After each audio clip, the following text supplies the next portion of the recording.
ચાલો આપણે ભગવાન શ્રી કૃષ્ણના જીવન પરિચય વિશે જાણીએ। ચાલો ખુશાલીબેન, ભગવાન શ્રી કૃષ્ણનું જન્મસ્થાન કયું છે? મથુરા। લખી નાખો। ચાલો મથુરા, મથુરાના કારાગારમાં એમનો જન્મ થયો હતો। ચાલો પાયલબેન, એમની જન્મતિથિ કઈ છે? શ્રાવણ વદ આઠમ। શ્રાવણ વદ આઠમને આપણે જન્માષ્ટમી તરીકે ઓળખીએ છીએ। ચાલો દીપાલીબેન, એમને જન્મ આપનાર માતા પિતા કોણ હતા? દેવકી અને વાસુદેવ। લખી નાખો ચાલો ફટાફટ। દેવકી અને વાસુદેવ શ્રી કૃષ્ણ ભગવાનના જન્મ આપનાર માતા પિતા હતા। અક્ષર થોડા સુધારવાના બેન। ચાલો એમના પાલક માતા પિતા કોણ હતા જાનવીબેન? યશોદા અને નંદરાય। લખી નાખો યશોદા અને નંદરાય। યશોદા અને નંદરાય શ્રી કૃષ્ણ ભગવાનના પાલક માતા પિતા હતા।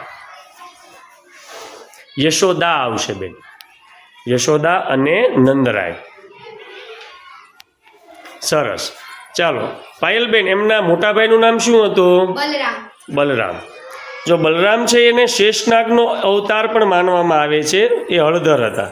ચાલો એમના બહેનનું નામ શું હતું દીપાલીબેન? સુભદ્રા। સુભદ્રા, લખી નાખો। જો સુભદ્રાના લગ્ન અર્જુન સાથે થયા હતા। ચાલો જાનુબેન, એમના ગુરુનું નામ શું હતું? ચાંદીપની ઋષિ। સાંદીપની ઋષિ, લખી નાખો। સાંદીપની ઋષિ છે તે મૂળ કાશી કે ઉજ્જૈનના હોય એવું મનાય છે।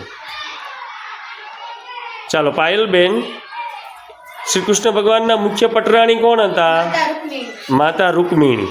તો શ્રી કૃષ્ણ ભગવાનને મૂળ 8 પટરાણી હતા, એમાં મુખ્ય પટરાણી માતા રૂકમિણી હતા। ચાલો ખુશાલીબેન, એમના પુત્રનું નામ શું હતું? પ્રદ્યુમ્ન। પ્રદ્યુમ્ન, લખી નાખો। પ્રદ્યુમ્ન, સરસ। ચાલો એમના પૌત્રનું નામ શું હતું ઉર્વિશાબેન? અનિરુદ્ધ। અનિરુદ્ધ। અનિરુદ્ધ છે એ પ્રદ્યુમ્નનો પુત્ર હતો। ચાલો એમના શસ્ત્રનું નામ શું હતું બેન? સુદર્શન ચક્ર। ખૂબ સરસ। સુદર્શન ચક્ર છે એ શ્રી કૃષ્ણ ભગવાનના શસ્ત્રનું નામ હતું। ચાલો ખુશાલીબેન, એમના શંખનું નામ શું હતું? પાંચજન્ય। પાંચજન્ય। પાંચજન્ય શંખ છે એ શ્રી કૃષ્ણ ભગવાનના શંખનું નામ છે। ચાલો જાનુબેન, એમના પ્રિય મિત્રો કોણ હતા? સુદામા, ઉદ્ધવ અને અર્જુન। લખી નાખો। સુદામા, ઉદ્ધવ અને અર્જુન એ શ્રી કૃષ્ણ ભગવાનના પ્રિય મિત્રો હતા।